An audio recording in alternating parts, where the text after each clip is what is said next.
Ladies and gentlemen, welcome back. We will now have our first look at how juvenile realignment looks from a county perspective. We are pleased to introduce Los Angeles County Chief Terry McDonald. So,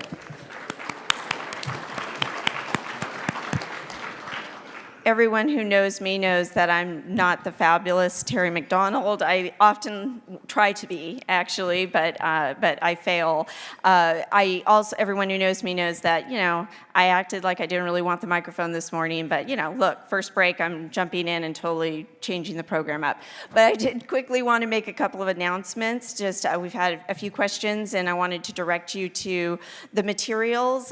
We've had already our first fabulous PowerPoint. We're about to have another one, and so if you would like to download those, we have them in our app. So if you would like to download the Decade of Progress app, you can, I've been told, find it in the App Store. Now I'm really out of my element, but Liz assures me that's where you can find it. And all of the materials from today and tomorrow are on there and will be on there, and so it's just another great tool for you when you leave here. We are also live streaming, so if you want to go back and relive all of this again, I'm sure you can do so by going to our website. And also, if you want to share with staff who might be back home, you can let them know that we're up and running. So now, without further ado, the fabulous Chief Terry McDonald.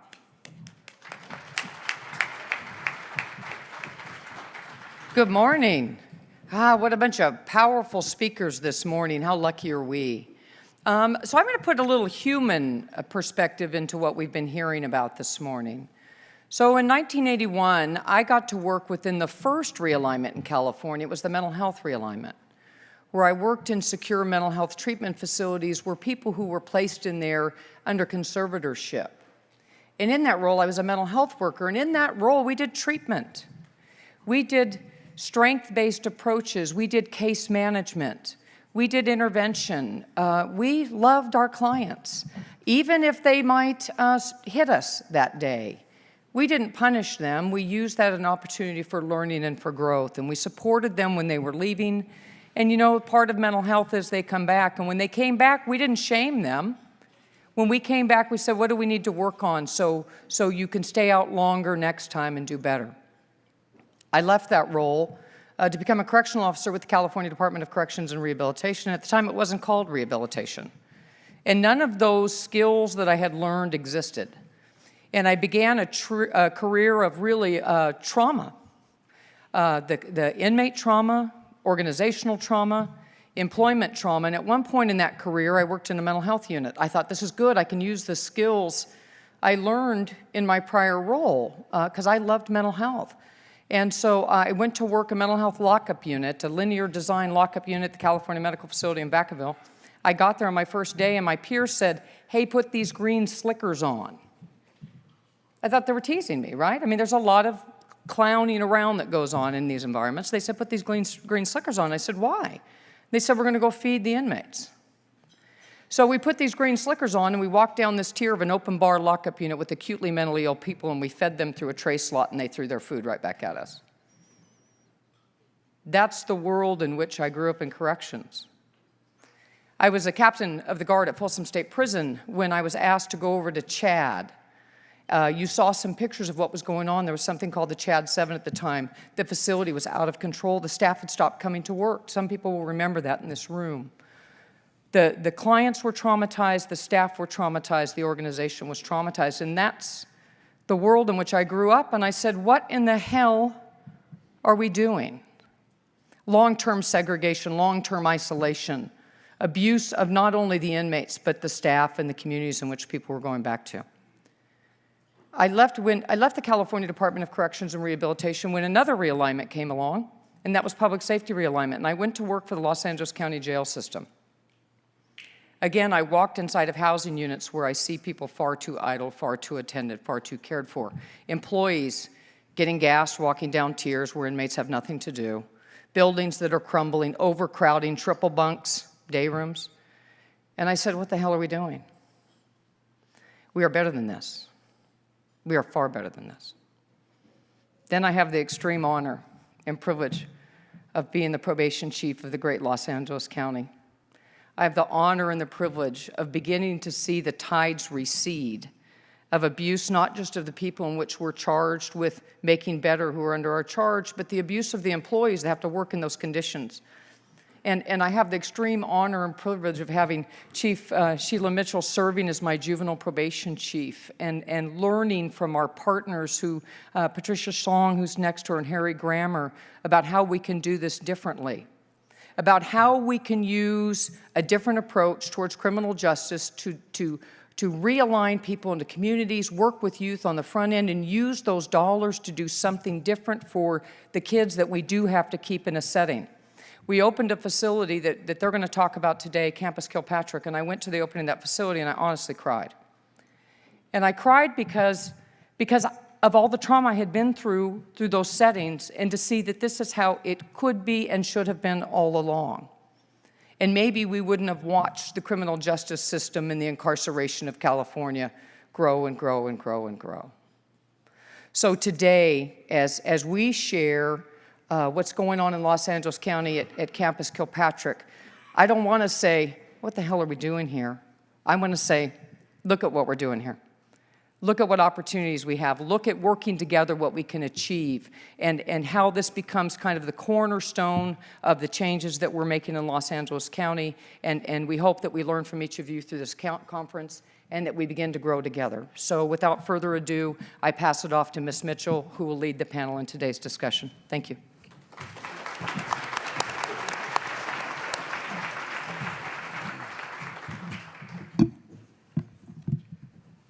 So good morning. Good morning.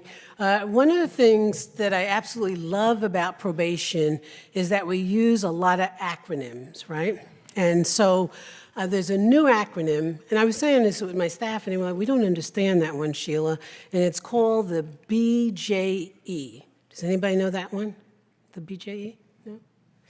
Is absolutely the best job ever. This is the best job that I've ever had. I mean, it's such an honor to be working alongside with Chief McDonald, and then to have the pleasure and the honor of working with Patricia and Harry. You know, these are some brilliant change agents for justice, juvenile justice. So Campus Kilpatrick, 8 years in the making. It's not about just a new building, but it really is about building a model that's based on best practices, that we are engaging our youth, we're working closely with our families, and that we have our communities at heart. We are so grateful that during the course of these 7-8 years, we've had all hands on deck. So this is kind of the old LA model. There was a quote here by one of our youngsters that said, the first day in camp, he felt like everyone had given up on him. Being housed in a large dorm made him feel like he was back in the fight club. He had to watch his back constantly. And there's another quote by Michelle Newell, who was with the Children's Defense Fund, but now is the Justice Deputy with one of our board supervisors. I remember distinctly, it was in 2007, I was with Santa Clara County, and it was round one of the construction grant. You know, a team of Santa Clara County folks went here to Sacramento to present, you know, what we thought was just a fabulous plan, and we were going to be taking home the money that day, right? So when we did that, in addition to us, LA County was presenting.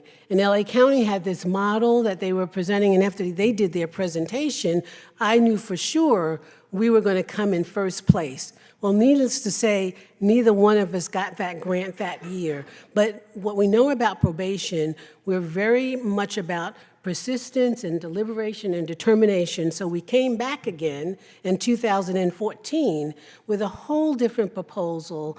We did it, I know, in Santa Clara County, and we did it in LA County. And both of us were the recipients of the grant that year. In LA County, you know, we were fraught with the Department of Justice became not our best friend, but they certainly were constant visitors to our county. And then on any given day, they would be showing up. We saw a high use of force. As was described earlier, I had the good fortune back in 1999, it sounds like a long time ago, but 1999, I was in Georgia, and we had the Department of Justice there at the Department of Juvenile Justice, and Alan Breed was the monitor, the master. And so we worked closely with developing use of force guidelines. And so I remember Mr. Breed saying, we're going to cut and paste this document, and then we're going to do some things. And literally, he would bring the scissors out and cut it and paste it, different in terms of, as Nancy was describing, the technology has changed so much. But what we are doing is we have a 120-bed facility that was replacing our current facility. These are some pictures of our current facility. The good news is it was all about collaboration for us. How do we do something very differently? How do we engage stakeholders across the sector, be it probation, be it education, be it our community-based organizations, and that's what this was all about, was a collaborative process, which I know Patricia and Harry will both talk a lot about in detail. We are really, the good news for us in LA County is not only we're bringing up Campus Kilpatrick, which came on board July 3rd of this year, but also we are looking at how do we consolidate with some of our camps, how do we repurpose them, so there's really good news for us here. We couldn't have done this without funding from the state. So Campus Kilpatrick, a $52 million project, and with over 50% of those funds coming from SB 81 and LA County putting in $23 million. When we brought it on board back in July 3rd of this year, what we knew is that it wasn't just, like I said, about this beautiful building, which will show you more what it looks like, but it was about how do we engage staff to do something very differently. And so we took great strides in looking at who our staff were going to be that would be leading the effort in Campus Kilpatrick. We knew that training them in a different model was critical. So before they worked with any kids at Campus Kilpatrick, they went through 3 weeks of elaborate training. We hired the very best in terms of consultants. We worked closely with Mark Stewart from Missouri. Ken Ellis was one of our lead trainers. We also had the good fortune of working closely with Dr. Monique Murrow that trained our staff on trauma, and then Brad Beach that helped us with dialectal behavioral therapy. So we had the best trainers, and in the training that took place over 3 weeks, we had LACO, which is LA County Office of Education, we had Department of Health, we had our community-based organizations. It was a really exciting time for us because the 3 consultants were training, but we had our community-based organizations training us on how to engage with families. What are young people thinking? We had young folks there training probation staff and others about how do we make this a model that we are definitely very proud of. I remember when we opened on July 3rd, I went to Campus Kilpatrick, which is in Malibu. Anybody been to Malibu lately? Hopefully you'll come and visit. But when I went there, it was the first day that we were going to be taking kids, and I was talking with our director, and I said, how are things going? And she said, Sheila, staff got into a fight. And I said, that's not a good sign. What actually happened? This is before. She said they were fighting over how best to welcome the kids when they were coming in that next day. So I said, if we keep that up, we are going to do just wonderful things, and we are doing wonderful things at our Campus Kilpatrick. The cornerstones of our LA model, it's really quite simple. It's about safety, it's about empowerment, it's about engagement, it's about skill building. And safety, keeping that front and center. It's about safety for staff, but also safety for our youngsters there. About empowering, teaching staff what are the skills and what are the things they need to know, but entrusting them that they know how to work closely with our youngsters. It's about empowering the young folks, so the young people that are there. And some people said, well, you cherry-picked these folks, but we didn't. The young kids that are at camps are some of the kids that have some of the deepest troubles and trauma in their life. And so we're not testing our model on the special group. It's our kids that are in our camps today.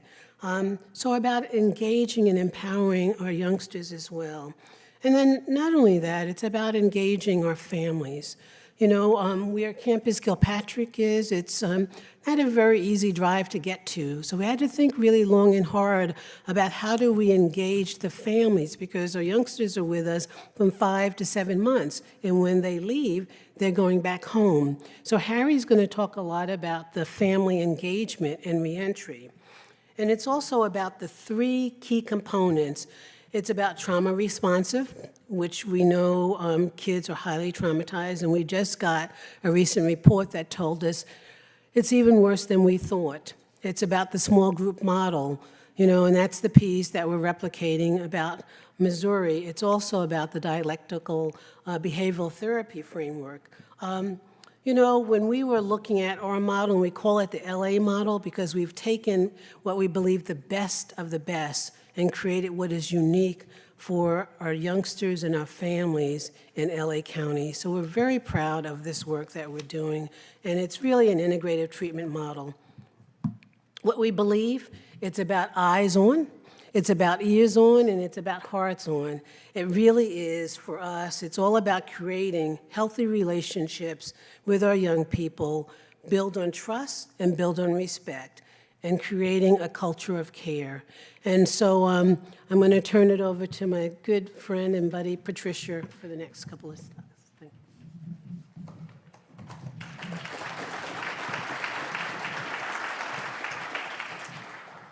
you.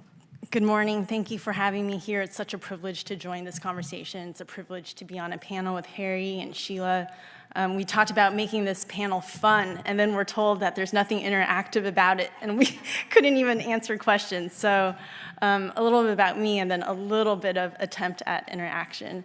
I'm a defense attorney by training, and so I understand working in practice and working with young people is much harder than in theory, and so I appreciate all the practice that is called for by the probation department and the difference between research and what practitioners have to do on a day-to-day.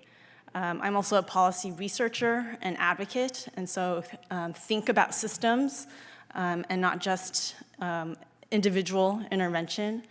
And I've also taught both in the law school setting and at the college level, and I appreciate teaching and facilitation interactive learning. So just for the sake of interaction, I'm going to throw out some rhetorical questions, really. How many of you are here because you love young people? Raise your hand. How many of you are here because you love data and research? Raise your hand. Okay, not all of you. And how many of you here appreciate and want collaboration for your probation departments? So, you know, what Sheila said, I'm sorry, Chief Mitchell, I had become too familiar with Sheila, said about this being quite simple in some ways, although transformative and revolutionary at the same time, is true of the LA model. That the fact that it is youth development focused and youth centered, that it is strength based, and that in some ways it is imposing youth development research and best practices always informed by the stories of young people and families who have actually gone through the system and lived that experience. That all of it informs this notion of safety at the same time, right? So we're actually redefining both youth justice and youth safety through the lens of youth development. So I think this next slide essentially says this, right? That on the top you see change and growth of young people, and on the bottom you see this notion of safety, that they're sort of two sides of the same coin. That we have to bolster young people's strengths and potential in these therapeutic small group settings, and that it goes hand in hand with creating safe environments. And the research bears out that this is even more important for the populations that you are working with, right? This is a especially vulnerable population in general. Young people who come into the juvenile justice system have a number of risk factors and a number of traumas. This is even more so for the young people who end up in incarceration settings. So a recent study, I don't think it's this specific statistic is on there, but 4 out of 5 LA probation youth, so both in community settings and in institutions, have had at least one referral for suspected maltreatment. And this is an important statistic because what used to be captured was only formally dependency or child welfare system involvement, and not things that were referred and didn't end up actually supervised by the dependency system. So, and of the 4 out of 5 young people who received at least one referral for child maltreatment, many were referred very early on in their childhood. So these are years of experiences that have accumulated well before a young person even comes into contact with a probation or court system. And I think what is important to note too is young people are coming into the system with trauma, and to also recognize that incarceration itself or being in a camp can be a traumatizing experience on its own. So, the premises of the LA model focused on youth development, being data-driven, research-informed, as well as experience-informed by young people and families, also rests on the notion that incarceration is a last resort, right? So I take to heart all the history that Ms. Campbell shared and the sort of caution about backsliding, so that although numbers have decreased both intentionally and naturally, that we have to maintain our vigilance, that we are building new facilities, but we are also trying to consolidate and downsize. And at every step of the way, we are revisiting who actually is locked up and do they need to be locked up. And that there's also an inherent tension in this idea of rehabilitation and incarceration sometimes, right? That also these camps are part of a continuum of care. And so while we have young people as a captive audience for some period of time, hopefully for the shortest period of time possible, that we are also thinking about what happens to them when they re-enter communities, and we start thinking about that as soon as they enter a camp setting. So this is a picture of 2 reports that came out of the Children's Defense Fund, and Sheila already mentioned that this was a very collaborative process, one that predated my joining CDF, was 5 years in the making, well before Kilpatrick even opened. And it involved many more people than the 3 of us, close to 100 people who sat on 4 different committees that had to do with staffing and training, programming, education, and data collection. And that each of these committees was very intentionally headed by one county agency partner and one community-based partner. And all of those committees were populated with young people, family representatives, as well as county and non-county agency representatives.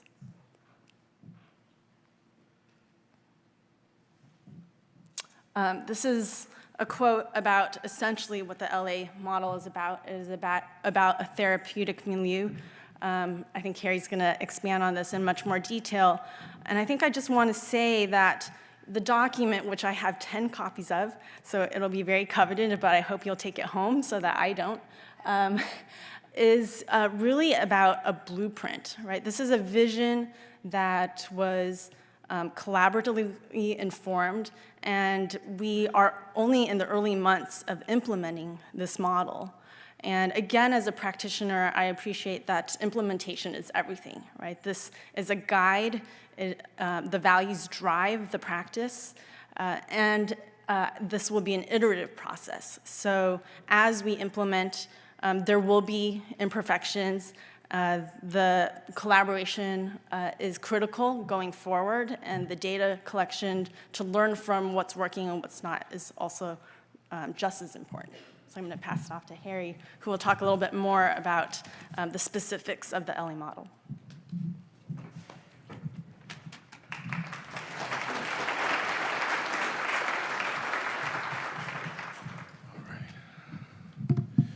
So I'm aware that we may be the only thing between you and a buffet line or a good power nap, so I'm going to make this quick. I'm also aware that I might be preaching to the choir here with some of the best practices at Campus Kilpatrick. So keep it brief as well. I grew up 5 years on juvenile probation. I was involved with gangs. I was incarcerated as a young man. I was a teenage father.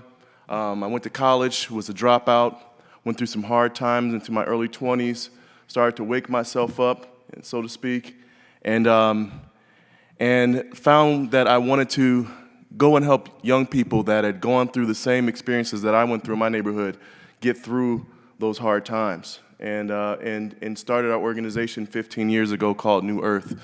New Earth, since that time, has helped about 10,000 young people in LA County stay out of juvenile incarceration.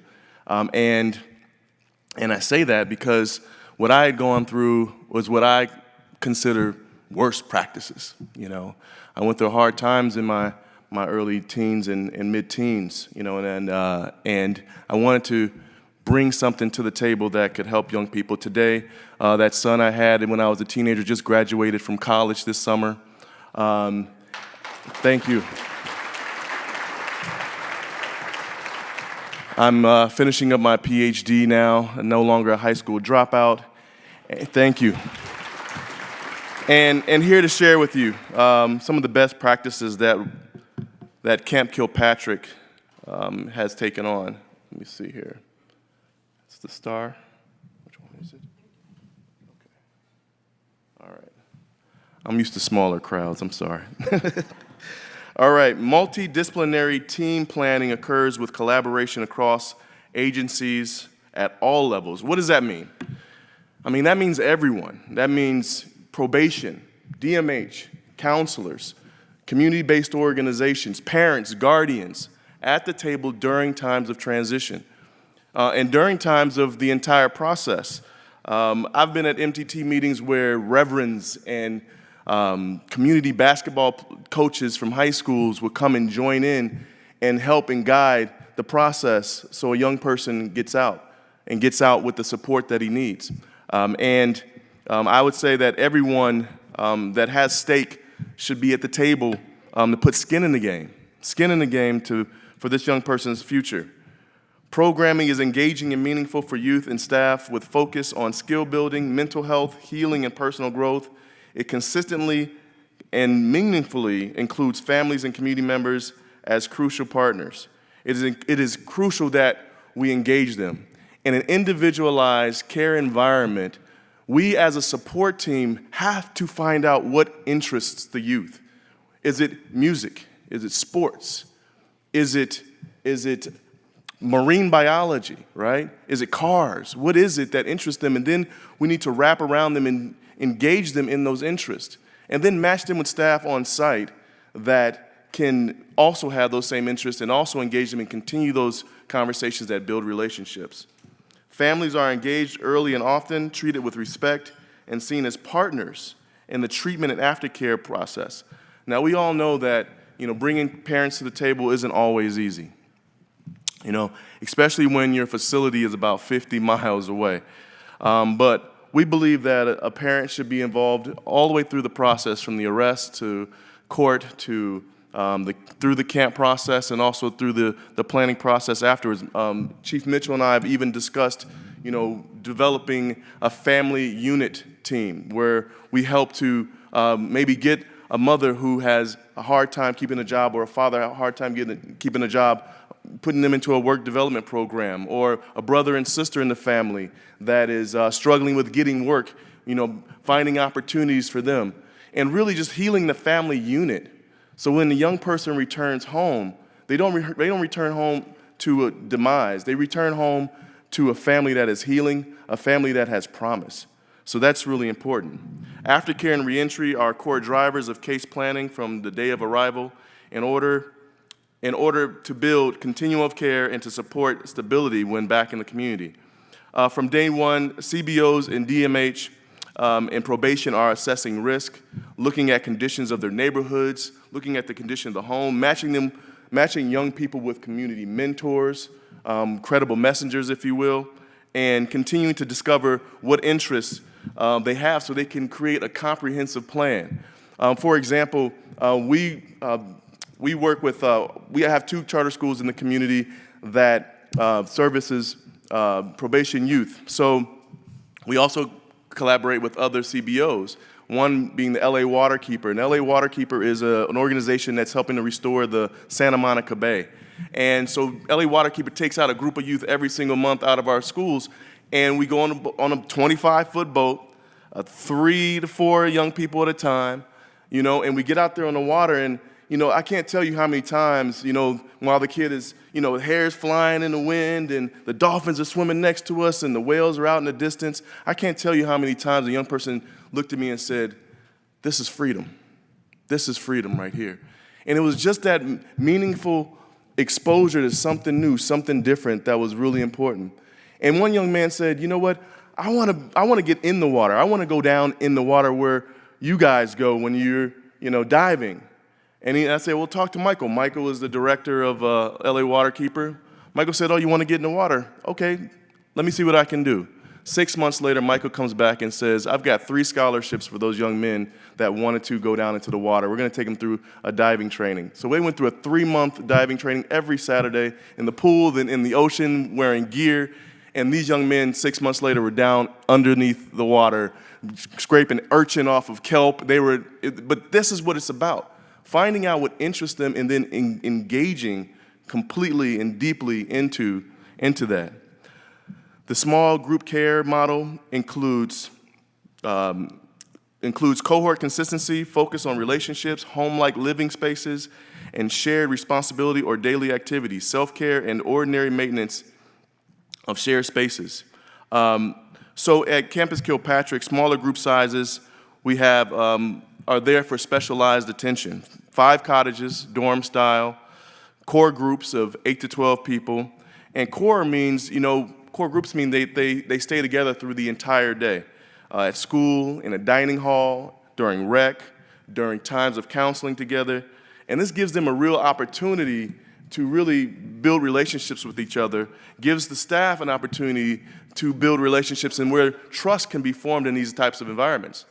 And for the staff, it gives them the opportunity to really develop, a relationship with that group for the stay.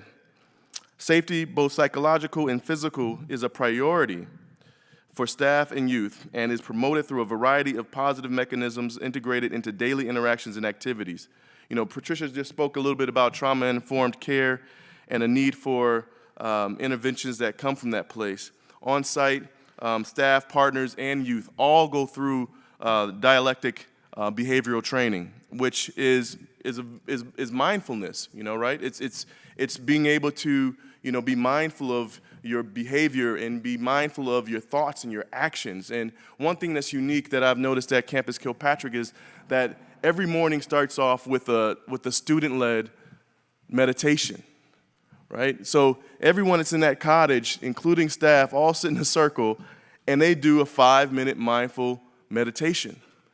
And when they go to school, before they start classes, a 5-minute meditation. One of the staff members has one of those Tibetan bowls, and it really brings a lot to it. I mean, some of us are used to young people going into school, and things are squirrely. You got to get things together. This really calms the space, brings people into a place where they can learn and they can grow. Academic achievement and engagement are critical to each person's program, and input from education providers is a fundamental element of case and reentry planning. Education is run by LACO. LACO runs a RTSA curriculum, project-based curriculum, which includes both integrations of tech and heavy and arts. Really something that also engages young people. Probation and all other staff are members and are consistently integrated into the program delivery. Support for staff's mental health and wellness is provided as an integral component of the LA model. Can't express this point enough. Mentors listen. Mentors share. Mentors don't ask what's wrong with you. Mentors ask what happened to you. And most importantly, gives advice from a place of experience. What I like to say is like wounds recognize wounds. It's important that staff open up and show and share their stories as well. as much as they can and how far they can go forward. So then that the young person can see, hey, you know what, you went through what I went through. That's where trust is built. And when trust is built, then you have an environment where you can build a relationship where the young person and the staff can move forward together. Approach to data programming is individualized, strength-based, and developmentally appropriate, meeting young people where they are, and the process of change and focusing on empowerment, problem solving, and promotion of protective factors. This is essentially meet them where they're at. Engage and expose them to new perspectives, new lifestyles, philosophies, and then build the case management around those interests and those new discoveries. And lastly, data is continuously collected and analyzed in order to drive decision-making, guide case planning, support continuous improvement, and evaluate implementation and effectiveness of activities and programming. There's a saying that says data is one of the most powerful mechanisms of telling stories. Maybe stories are just data with souls. Constantly evaluate. And evaluation can be done through observations. It can be done through poetry. It can be done through group projects, using non-invasive risk assessments. These ways we can get the evidence-based evaluations going and practices to drive real decision-making and help all the stakeholders at the table have some real data to work with. So I want to thank you all. I'm going to turn it back over to Sheila right now. I appreciate it. Thank you.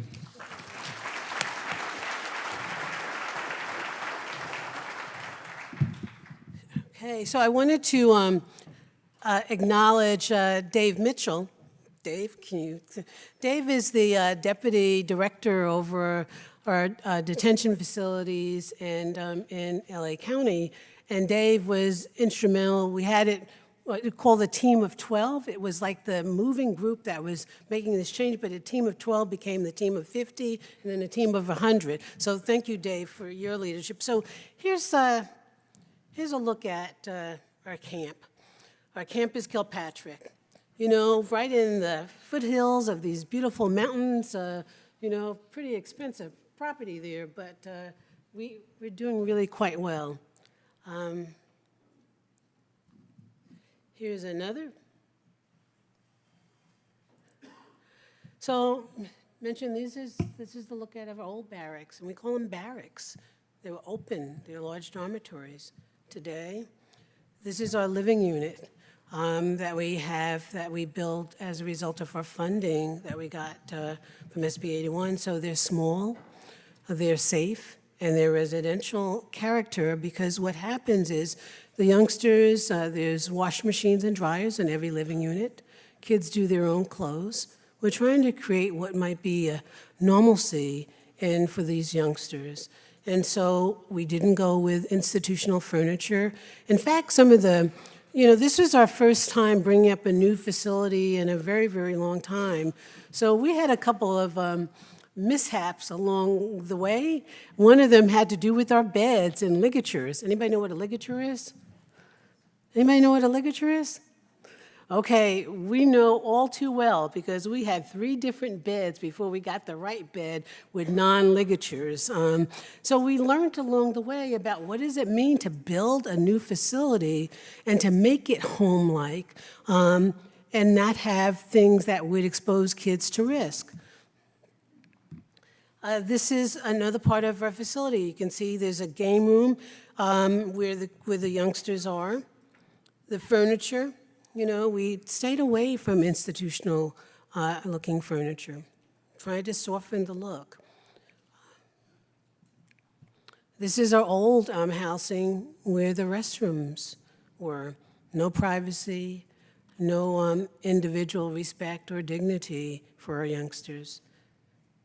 This is our new housing where our bathrooms are located. You can see there's actually doors in the showers. Some of the things we all take for granted each and every day when we take our showers. And then this is our old dining hall.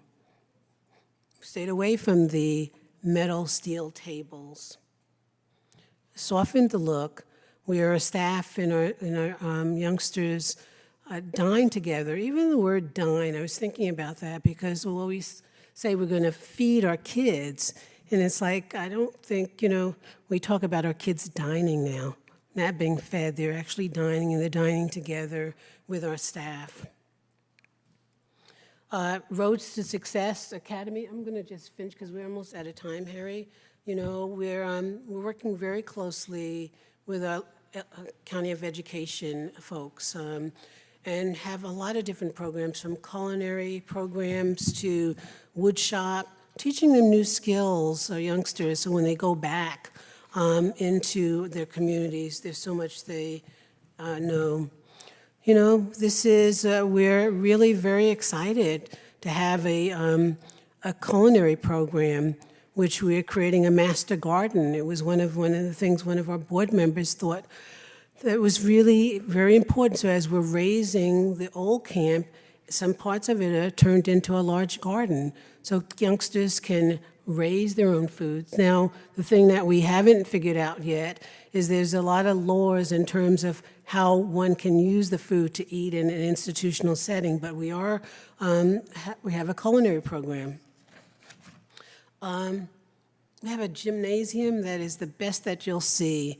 Not only is it a gymnasium, it turns into a theater arts. So we have classes, we have performances that are taking place. We just recently hosted the Arts for Incarcerated Youth there for a 2-day conference and convening. Just the models, we have like some of the lowest staffing ratios, very intentional. On the bottom it says 1 to 8 during the day, 1 to 16 at night. Our staffing ratios right now, we're at 1 to 6, and some days we're at 1 to 4, and people might say that's very, very expensive, which it is, but we are looking at how do you really capture, like looking at return of investment, because what we want to do is we want to get it right so that we don't have kids coming back. So while we're learning, our staff are learning how to work in this new model, we're making it that they can work more intentionally with the youngsters. So the next time that we see them, it may be that they're a future employer of one of our nonprofits or even our county probation department. So as Patricia described, the Children's Defense Fund, and there are several, there's a link here, but she has several books. This is a great model. It talks about how do you create a culture of care, and if you look towards the back of it, you'll see 200, maybe 300 partner agencies, and on any given day, every one of them were involved in this project and bring it to fruition. And then we have another report that was done by some of our advocates, and it's about how do you transform your juvenile justice system. And I was thinking, we were in one of the team of 12 meetings a month ago, and what we looked at is the youngsters that are at our camp today, some are really testing us a lot, right? And so it's those skills that we taught our staff, how do you use those skills? And then one of our advocates who has been a very kind of outspoken person, which we love dearly, had said, Campus Kilpatrick, because we were talking about, because we have kids that have mental health needs on psychotropic drugs, and the question came up, should those kids be in camp? Well, the truth is they're at all of our camps, so why should they not be at Campus Kilpatrick? And then this particular individual said, this is our best opportunity to work and do things really good for these kids. And so it went from, not even using a camp to since we have one and it's a transformative process and nature for our kids, how do we really seize this moment to take full advantage of what we have at Campus Kilpatrick? Our goal is to have this particular camp and this model at every single one of our camps in LA County. As we are downsizing the number of camps, we're really repurposing some of them, and we are instituting the LA model. We will ask the state for another $28 million for our next ones, and hopefully, I know Linda Penner, you were there at the time, we'll take it. But we're so proud of what we've done, and thank you, Harry, thank you, Patricia, thank you, Dave, thank you, Chief. It has been one of our proudest moments of bringing Campus Kilpatrick on board. Thank you.